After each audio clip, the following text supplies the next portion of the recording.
नमस्कार दोस्तों, आपका स्वागत है सुनील कॉन्सेप्ट में। मेरे प्यारे बच्चों, आज हम बीएससी भौतिक विज्ञान थर्ड ईयर का टॉपिक है। तो इसके सांख्यिकी भौतिकी वाला जो चैप्टर है उसके सभी बहुविकल्पीय प्रश्नों का हल और डिस्कशन दोनों कंप्लीट कराएंगे।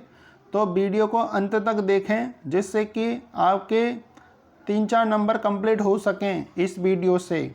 ये काफ़ी इम्पोर्टेंट चैप्टर है, तो अंत तक देखें। और जिन बच्चों ने हमारी वीडियो नहीं देखी है बीएससी से संबंधित और भी, तो हमारी प्ले लिस्ट में जाकर आप बीएससी की जो प्ले लिस्ट है ऑब्जेक्टिव टाइप क्वेश्चन की, उसमें जाकर आप देख सकते हैं।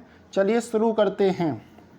सबसे पहला क्वेश्चन है कि एक परमाणुक गैस के एक अणु की स्वतंत्र की कोटियाँ 3 हैं। एक मोल गैस के लिए सत्य कथन। तो इसमें से चारों में से कौन सा सही कथन है ये देख रहे हैं। कुल स्वतंत्र की कोटियाँ 6 होंगी, गलत है। खा में लिखा है कला आकाश जिसमें एक बिंदु द्वारा एक मोल गैस की अवस्था व्यक्त की जा सके 3 विमीय होगा, जहाँ n आवोगाड्रो संख्या है, ये भी गलत है। एक कला कोष्ठिका का आयतन h0 की पावर 3n होगा, जहाँ h0 एक स्वैच्छिक नियतांक है। तो यही ऑप्शन ठीक है। तो फर्स्ट का गा है।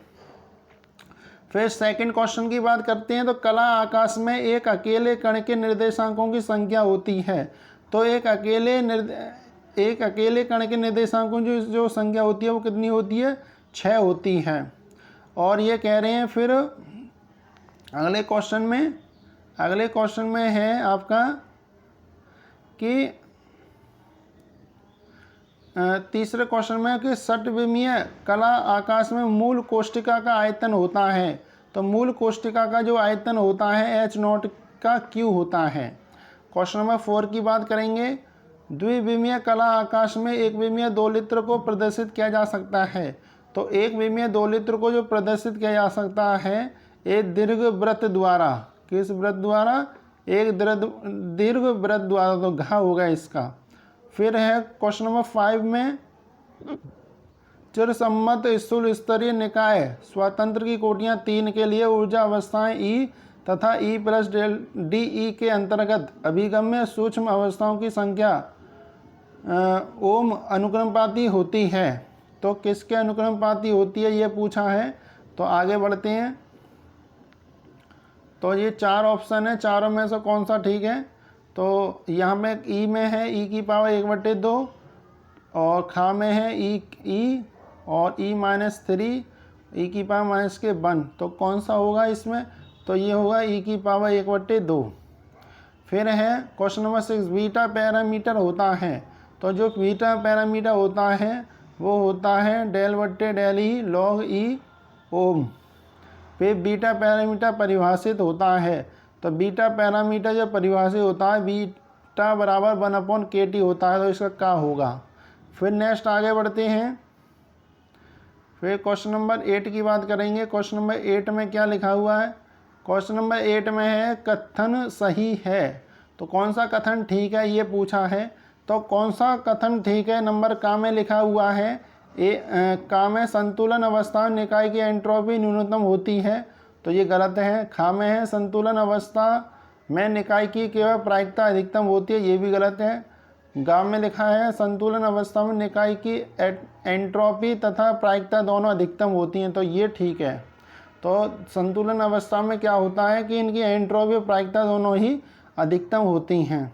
नेक्स्ट पेज पे बढ़ते हैं।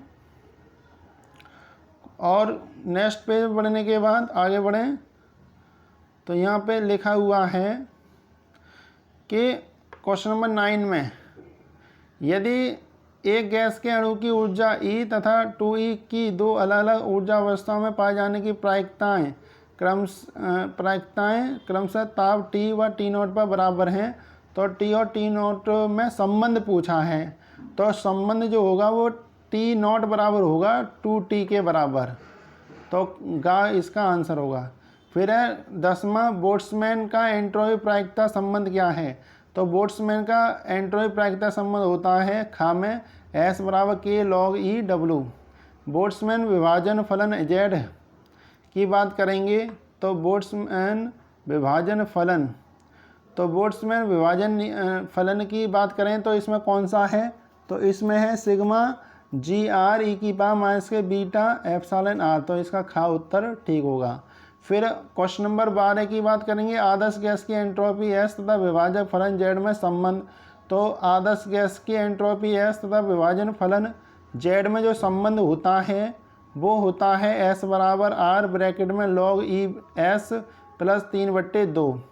फिर नेक्स्ट क्वेश्चन पे बढ़ते हैं। नेक्स्ट क्वेश्चन पे लिखा है हेल्महोल्ट्ज़ ऊर्जा F तथा विभाजक फलन Z में संबंध। तो क्वेश्चन नंबर 13 में जो लिखा हुआ है इसको समझते हैं कि इसमें कौन सा है का खा गा घा। तो इसमें जो होगा वो का होगा, F बराबर होता है -RT log ZE। फिर उसके बाद क्वेश्चन नंबर 14 लास्ट क्वेश्चन है ये, दो परस्पर स्वतंत्र निकायों A व B जिनमें मंद अन्योन्य क्रिया होती है के संयुक्त निकाय को A+E माना जाता है यदि इनके विभाजक फलन क्रमशः ZA तथा ZB हैं। हेल्महोल्ट्ज़ ऊर्जा क्रमशः FA तथा FB है। तो संयुक्त निकाय का विभाजक फलन Z तथा हेल्महोल्ट्ज़ मुक्त निकाय F होगा। तो जो होगा वो कितना होगा ZA ZB FA plus FB। I hope आपको ये वीडियो पसंद आई होगी। वीडियो पसंद आई हो तो चैनल को लाइक कीजिए, शेयर कीजिए, सब्सक्राइब जरूर कर दें जैसे कि आने वाली वीडियो का नोटिफिकेशन आपके चैनल पर आपके मोबाइल पर सबसे पहले पहुंच सके।